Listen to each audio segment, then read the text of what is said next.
नमस्कार दोस्तों, आप सभी का हमारे YouTube चैनल पर स्वागत है। आज हम सावन के सोमवार के कथा सुनेंगे। शास्त्रों में लिखा है कि जो स्त्री पुरुष सावन के सोमवार का विधिवत व्रत करते और व्रत कथा सुनते हैं, उनकी सभी इच्छाएं पूरी होती हैं। श्रावण सोमवार की कथा के अनुसार अमरपुर नगर में एक धनी व्यापारी रहता था। दूर दूर तक उसका व्यापार फैला हुआ था। नगर में उस व्यापारी का सभी लोग मान सम्मान करते थे। इतना सब कुछ होने पर भी वह व्यापारी अंतर्मन से बहुत दुखी था, क्योंकि उस व्यापारी का कोई पुत्र नहीं था। दिन रात उसे एक ही चिंता सताती रहती थी। उसकी मृत्यु के बाद उसके इतने बड़े व्यापार और धन संपत्ति को कौन संभालेगा। पुत्र पाने की इच्छा से वह व्यापारी प्रति सोमवार भगवान शिव की व्रत पूजा किया करता था। सायंकाल को व्यापारी शिव मंदिर में जाकर भगवान शिव के सामने घी का दीपक जलाया करता था। उस व्यापारी की भक्ति देखकर एक दिन पार्वती जी ने भगवान शिव से कहा, हे प्राणनाथ, यह व्यापारी आपका सच्चा भक्त है। कितने दिनों से यह सोमवार का व्रत और पूजा नियमित कर रहा है। भगवान, आप इस व्यापारी की मनोकामना अवश्य पूर्ण करें।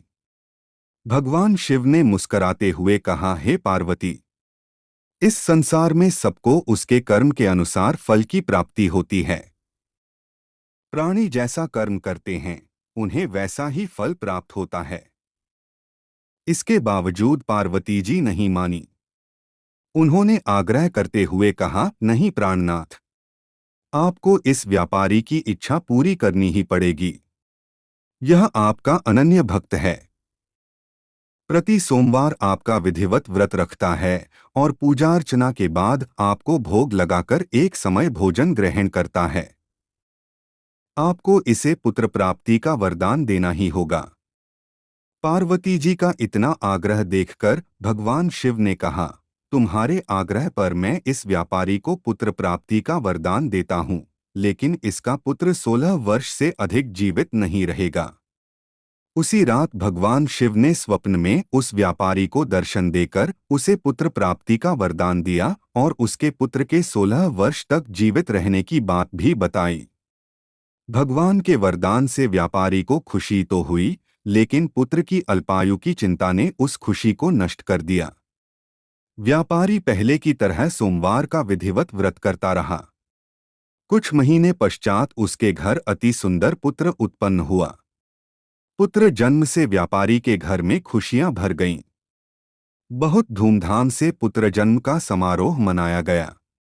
व्यापारी को पुत्र जन्म की अधिक खुशी नहीं हुई, क्योंकि उसे पुत्र की अल्प आयु के रहस्य का पता था।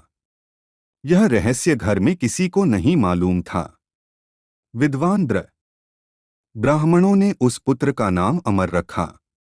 जब अमर 12 वर्ष का हुआ तो शिक्षा के लिए उसे वाराणसी भेजने का निश्चय हुआ।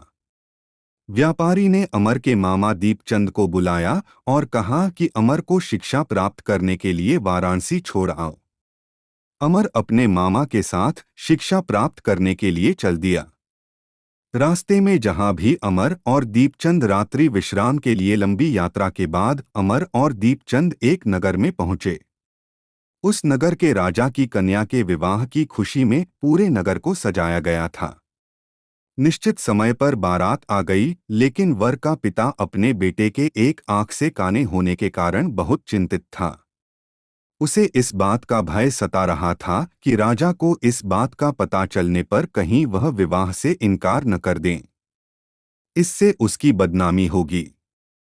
वर के पिता ने अमर को देखा तो उसके मस्तिष्क में एक विचार आया।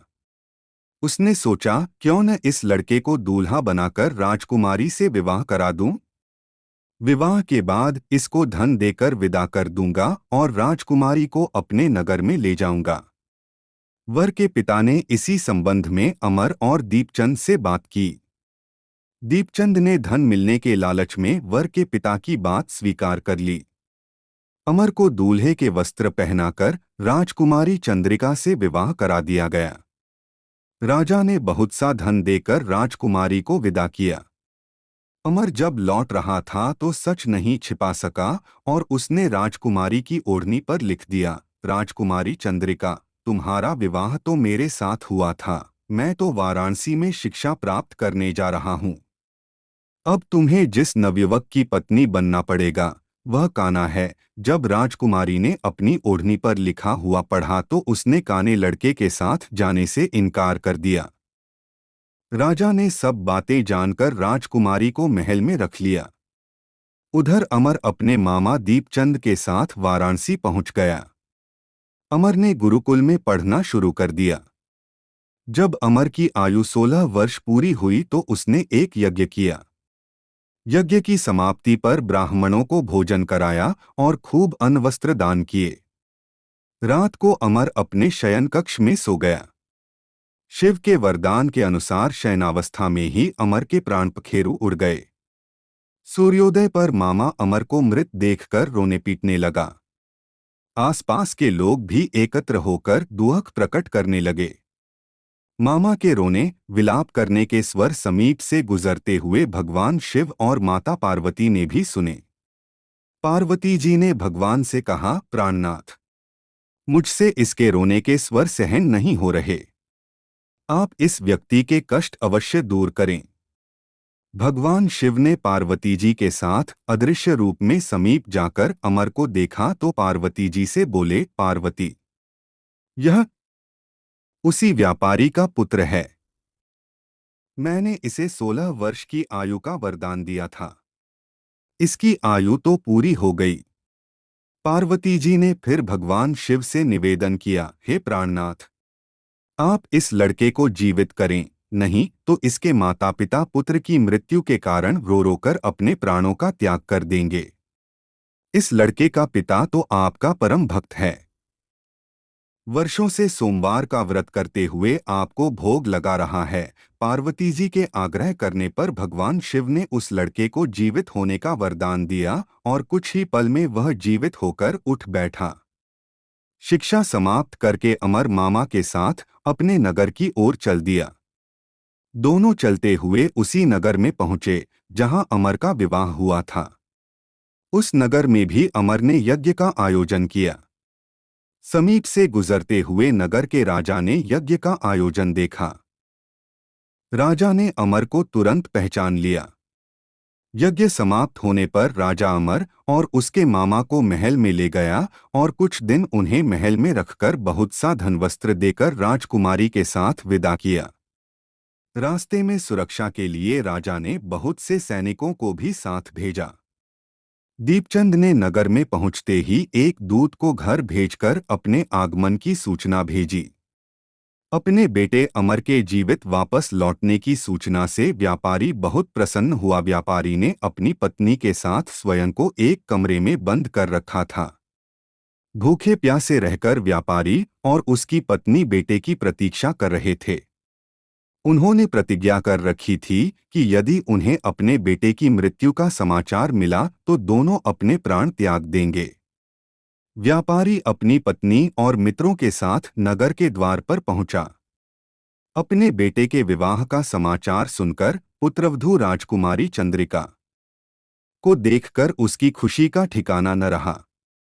उसी रात भगवान शिव ने व्यापारी के स्वप्न में आकर कहा, हे श्रेष्ठी, मैंने तेरे सोमवार के व्रत करने और व्रत कथा सुनने से प्रसन्न होकर तेरे पुत्र को लंबी आयु प्रदान की है। व्यापारी बहुत प्रसन्न हुआ। सोमवार का व्रत करने से व्यापारी के घर में खुशियां लौट आईं। दोस्तों, वीडियो पसंद आए तो लाइक सब्सक्राइब अवश्य करें और अपने दोस्तों को शेयर करें। इस कहानी से हमें बहुत सीख मिलती है।